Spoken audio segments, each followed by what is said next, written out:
Hi, welcome back to another video. I'm going to make a fake leather steampunk mask, and most of it's going to be made out of regular craft foam. But the foam is too skinny on its own, so I'm going to glue two layers together. I'm using barge cement, but you can use any kind of contact cement. As usual with contact cement, you paint it thinly on both sides. Then you actually let it dry. Once it's dry, you put it together carefully because once they touch, you're not getting them apart. I'm using the pattern for a face mask that I got off the internet. This is just like for the COVID masks. I just got it off the internet. I cut it out in cardboard so that I could then trace both sides onto my foam. And I'm going to label them to keep track of which one's the left and which one's the right side.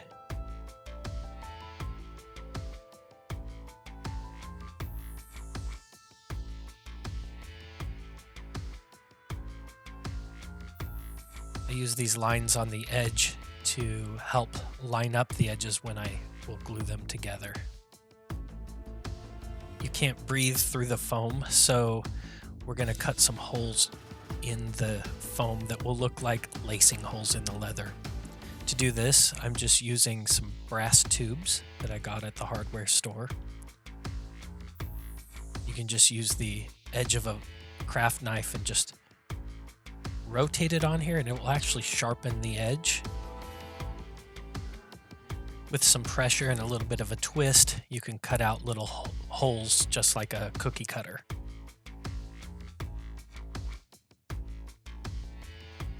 I cut out some more foam pieces, and I have some little metal gears that I got off the internet that I'm going to be putting on the surface. And I've laid them out here and actually traced around the foam so that I know where they're going to be. But I need to give the foam a leather texture. And that's where aluminum foil comes into play. I'm just going to loosely roll up this ball. Using the heat gun, I'm going to heat up the surface of the foam and then firmly press the aluminum into the surface. And you'll see this adds a realistic leather texture to the top of the foam. Now using contact cement, I'm going to glue on each of the extra detail pieces of foam that I had cut out. And one trick that I'm using here is I'm going to put the contact cement on the piece, then press it in place and kind of scooch it around a little bit, and it'll transfer some of that contact cement onto the base. Then I'll pull it apart and let each side dry. Once they're dry, then I can put them back together and they will stick permanently. Now some of these pieces are going to have a leather texture and other ones are going to have a metal texture.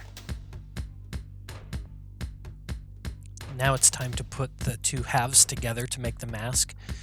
So again, using contact cement, I'm going to run it along the front edge of both pieces and do my best to line up each of the registration lines. And this is going to force a curve into the mask as we go.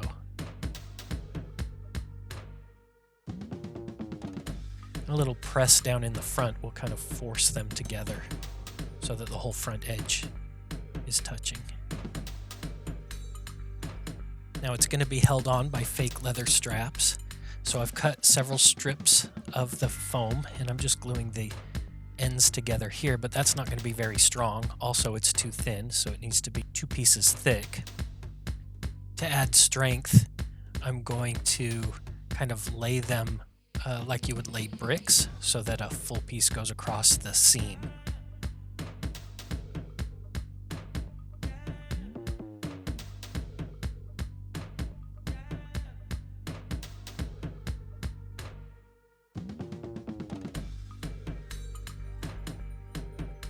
Now I don't need to worry about it pulling apart right at the seams.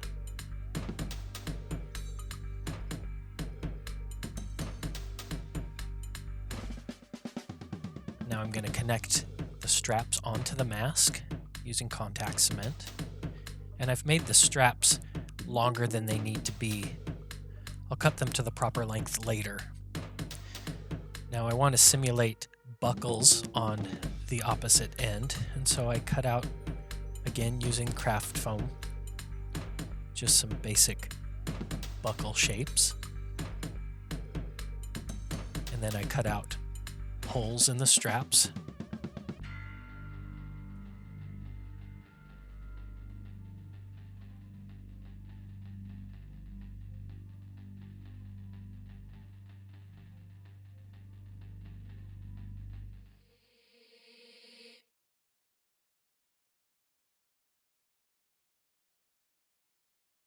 And now in this case, I'm just going to use super glue to glue the pieces into place.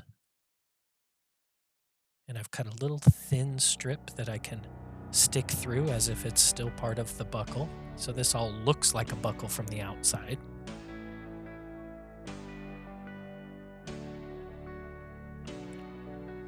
Now we're ready to paint, but the first thing we need to do is seal the whole thing. So I'm going to seal it with Mod Podge. This will make all of the surfaces have the same texture so that it'll be easy to paint them. And it will help the paint stick to the foam. Now we're adding Velcro. I'm putting the scratchy side on the mask and the soft side on the strap, since the soft side might touch the person's face. And again, I've made the Velcro longer than necessary so that it can be adjustable. And I'll connect this Velcro onto the mask using hot glue.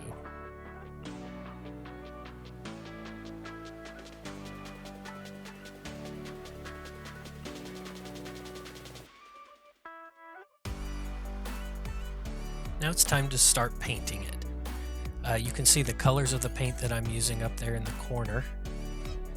I'm going to cover the whole thing in a base of burnt sienna, since this is the kind of leather color that I want to look for. I'm covering all of the leather areas with this. Now I'm adding a little bit of burnt umber into it, really sloppy. I'm focusing mainly on the areas where dirt might accumulate. And then I use a clean rag and just kind of dab it off. I'll cover all of the leather in this way to give it a little bit of character. And I'm going to carefully paint the gold or brass pieces with a gold paint.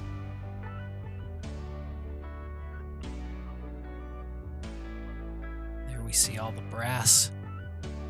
And it's time to glue on the actual metal gears. I'm going to glue these on using super glue.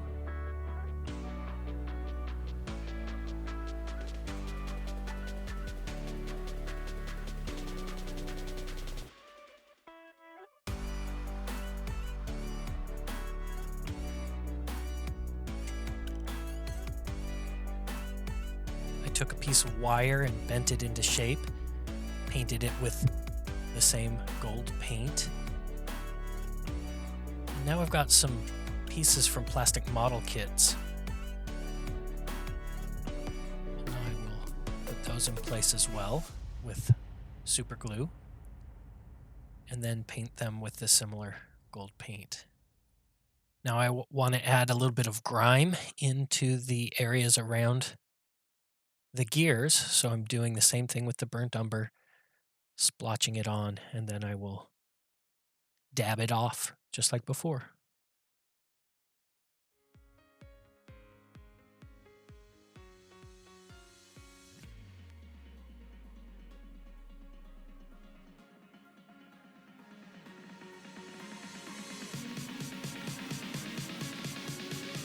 All right, and now it's done.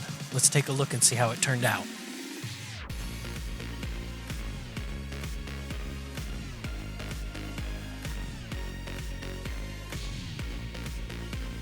Now this works great for cosplay or a Halloween costume. The whole process is pretty simple, but I think it turned out great.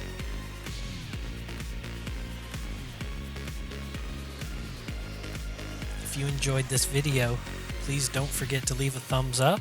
Also, remember to subscribe if you want to see more videos like this. Until next time, don't be bored, be creative.